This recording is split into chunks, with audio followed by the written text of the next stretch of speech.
ഇവിടെ ഗോവിന്ദ മാഷ് വളരെ വ്യക്തതയോടെയാണ് കാര്യം പറഞ്ഞത്. ഒന്ന്, ഈ CBI എല്ലാത്തിൻ്റെയും അന്തിമമായ ഒരു ഉത്തരമാണ് എന്ന് സെൻസിബിളായ ആരും പറയില്ല. സംസ്ഥാന ഗവൺമെൻറ്റിൻ്റെ കീഴിലുള്ള പോലീസ്, മുഖ്യമന്ത്രിയുടെ കീഴിലുള്ള പോലീസ് സത്യസന്ധമായി അന്വേഷിക്കില്ല എന്ന് എങ്ങനെയാണ് ഒരു ജഡ്ജ്മെൻറ്റിലെത്തുക? അങ്ങനെ എത്തിയാൽ അതിൻ്റെ റാഷണൈൽ എന്ന് പറയുന്നത് അത് രാഷ്ട്രീയമായി ഇടപെടും, CPMൻ്റെ ഇഷ്ടത്തിനനുസരിച്ച് പോലീസ് ചലിക്കും എന്നാണ് ആ പറഞ്ഞതിൻ്റെ വിവക്ഷ. അതേ വിവക്ഷ കേന്ദ്ര ഗവൺമെൻറ്റിൻ്റെ പോലീസിനും ഇല്ലേ? CBI അതിൻ്റെ ജൂറിസ്ഡിക്ഷൻ സംബന്ധിച്ച തർക്കത്തിലേക്ക് ഞാൻ പോകുന്നില്ല. CBI അന്വേഷിച്ച കേസുകളെല്ലാം രാഷ്ട്രീയ പരിഗണനയ്ക്ക് അപ്പുറം സത്യം കണ്ടെത്താൻ സഹായിച്ചിട്ടുണ്ടോ? അഭയ കേസ് ഉൾപ്പെടെയുള്ള കേസുകൾ നമ്മുടെ മുമ്പ് ഉണ്ട്. അതുകൊണ്ട് CBI വന്നാൽ പരമമായി സത്യം തെളിയും എന്ന് ഞാൻ കരുതുന്നില്ല. പിന്നൊന്ന്, മഞ്ജുഷയുടെ നിലപാടാണ്. അവർക്ക് തീർച്ചയായും അവരുടെ പ്രിയപ്പെട്ടവൻ നഷ്ടപ്പെട്ടതിൽ ഉള്ള വിഷമം ഉണ്ട്. അതിൽ ഈ സമൂഹത്തിൽ ഇത്തരം തെറ്റിദ്ധാരണകൾ പരത്തുന്ന തരത്തിലേക്ക് വാർത്തകൾ പ്രകോപിപ്പിക്കുന്ന ഒരു പ്രവണതയുണ്ട്. ആ പ്രവണത അവരുടെ ബോധ്യങ്ങൾ മാറ്റിയിട്ടുണ്ടാവാം. ഇതൊരു ആത്മഹത്യയാണോ എന്ന് സംശയം ഉന്നയിക്കുകയാണ്. സംശയം ആ ഉന്നത്തിൽ കോടതി ഒരു ചോദ്യം എന്ന് ചോദിച്ചിട്ടുണ്ട്. അത് നിങ്ങൾ എന്തുകൊണ്ടാണ് ഇൻട്രോ ആക്കാത്തതെന്ന് എനിക്ക് സംശയമുണ്ട്. എന്താ വെച്ചാൽ ഞാനത് ചോദിക്കുകയാണ്. കോടതി പറഞ്ഞു, നിങ്ങൾ എന്തുകൊണ്ടാണ് ഇതൊരു കൊലപാതകമാണെന്ന് സംശയിക്കുന്നത്? അപ്പുറത്ത് ഒരാൾ രാഷ്ട്രീയ പ്രവർത്തക ആയതുകൊണ്ടാണോ? അതുകൊണ്ട് നിങ്ങൾ മുൻകൂട്ടി നിശ്ചയിച്ചോ എന്ന് കോടതി ചോദിച്ചിട്ടുണ്ട്.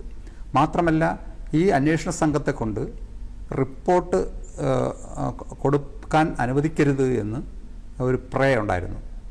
കോടതി അതും തള്ളിക്കളഞ്ഞു. അന്വേഷണം നടക്കട്ടെ. അതേസമയം CBIക്ക് നോട്ടീസ് കൊടുത്തു, കേസ് ഡയറി ഹാജരാക്കാനും പറഞ്ഞു. ശരിയായ ദിശയിലേക്കാണ് ആ കാര്യം പോകുന്നത്. ഇനി അവർക്ക്, ആ കുടുംബത്തിന്, അവരുടെ പ്രിയപ്പെട്ടവൻ്റെ വേർപാടിൽ, അതിൽ ആ നഷ്ടത്തിൽ അതിൻ്റെ യഥാർത്ഥ കാരണം അറിയണം. അവർക്ക് മാത്രമല്ല, സമൂഹത്തിന് ആകെ അറിയണമെന്നുണ്ട്. അതുകൊണ്ട് ഇപ്പോൾ ദുരൂഹതകൾ പ്രചരിപ്പിച്ചിട്ട് യഥാർത്ഥം നടക്കുന്ന കാര്യങ്ങളെ ഇപ്പോൾ അന്വേഷണം, ഇപ്പോൾ സാറിവിടെ പറഞ്ഞു, അദ്ദേഹത്തിന് ആ അന്വേഷണത്തിൻ്റേതായ മുൻ പരിചയമുള്ള ഒരാളാണ്. അതേ പരിചയമുള്ള ആളുകൾ ഈ പോലീസ് ഡിപ്പാർട്ട്മെൻറ്റിൽ ഇപ്പോഴും ഉണ്ട്. അതിൻ്റെ പ്രോട്ടോക്കോൾ പാലിച്ചുകൊണ്ട് അവർ അത് ചെയ്യും. ഇപ്പോൾ പോസ്റ്റ്മോർട്ടം റിപ്പോർട്ട് എല്ലാ പോസ്റ്റ്മോർട്ടം റിപ്പോർട്ടും വെളിപ്പെടുത്തണമോ വേണ്ടയോ എന്നുള്ള നിയമപാണ്ഡിത്യം എനിക്കില്ല. അത് അറിയാവുന്ന ആളുകളാണ് അത് വ്യക്തമാക്കേണ്ടത്. ചില ഘട്ടങ്ങളിൽ അന്വേഷണത്തെ ബാധിക്കാതിരിക്കാൻ അതിൻ്റേതായ സീക്രസി അന്വേഷണത്തിനുണ്ട്. അതുകൊണ്ടായിരിക്കാം ഒരു പക്ഷേ അതിൻ്റെ പോസ്റ്റ്മോർട്ടം റിപ്പോർട്ട് വെളിയിൽ വരാത്തത്. ഇതിൽ കുരുക്കഴിക്കേണ്ട നിരവധി കാര്യങ്ങൾ ഇതിനകത്തുണ്ട്, പൊതുസമൂഹത്തിന് അറിയേണ്ടതുണ്ട്. അപ്പോൾ അദ്ദേഹം വീട്ടിൽ പോകാൻ വേണ്ടി റെയിൽവേ സ്റ്റേഷനിലെത്തുന്നു, പിന്നെ അദ്ദേഹം വഴിയിൽ ഇറങ്ങുന്നു, മടങ്ങിപ്പോകുന്നു. ഇതിൽ നിന്ന് ഇപ്പം ശ്രീ ജോസഫ് പറഞ്ഞനുസരിച്ച് ഒരാളെ എങ്ങനെയാവും ആത്മഹത്യ ചെയ്തിട്ടുള്ളത് എന്നനുസരിച്ച് നമുക്ക് ഊഹങ്ങളേ ഉള്ളൂ. അദ്ദേഹം ഇന്ന സമയത്ത് ഇന്ന രീതിയിൽ തന്നെ ആത്മഹത്യ ചെയ്യാവൂ, ആത്മഹത്യ ചെയ്യണമെങ്കിൽ മുമ്പേ ചെയ്യണമായിരുന്നു എന്നൊക്കെ പറയുന്നത് നമ്മൾ കണ്ടെത്തുന്ന യുക്തിയാണ്. ആ യുക്തി ഇതിന് നിലനിൽക്കുന്നില്ല. ഇതിൻ്റെ ദുരൂഹത പുറത്തു വരണം. എനിക്ക് തോന്നുന്നത് ഇപ്പോൾ നടത്തുന്ന അന്വേഷണം തന്നെ, ആ അന്വേഷണത്തിൻ്റേതായ ഒരു സമയമെടുക്കും. ആ സമയമെടുത്തുകൊണ്ട് കൃത്യമായി അന്വേഷിച്ച് ഇതിൻ്റെ ഭാഗത്ത് എവിടെയാണ് വീഴ്ച വന്നിട്ടുള്ളത്, ഇത് ആത്മഹത്യയാണോ കൊലപാതകമാണോ, അതിനകത്ത് എന്തെങ്കിലും പ്രശ്നമുണ്ടോ, ആരൊക്കെയാണ് ഇത് ഇൻവോൾവ് ചെയ്തത് ആ സമൂഹത്തിന് അറിയേണ്ടതുണ്ട്. ഇതിൽ CPMന് പരിഭ്രാന്തരാകേണ്ട യാതൊരു കാര്യവുമില്ല. ഒരു ക്രൈമുമായി ബന്ധപ്പെട്ട വിഷയത്തിന് ക്രിമിനൽ പ്രൊസീജിയർ അനുസരിച്ച് മുമ്പോട്ട് പോകും.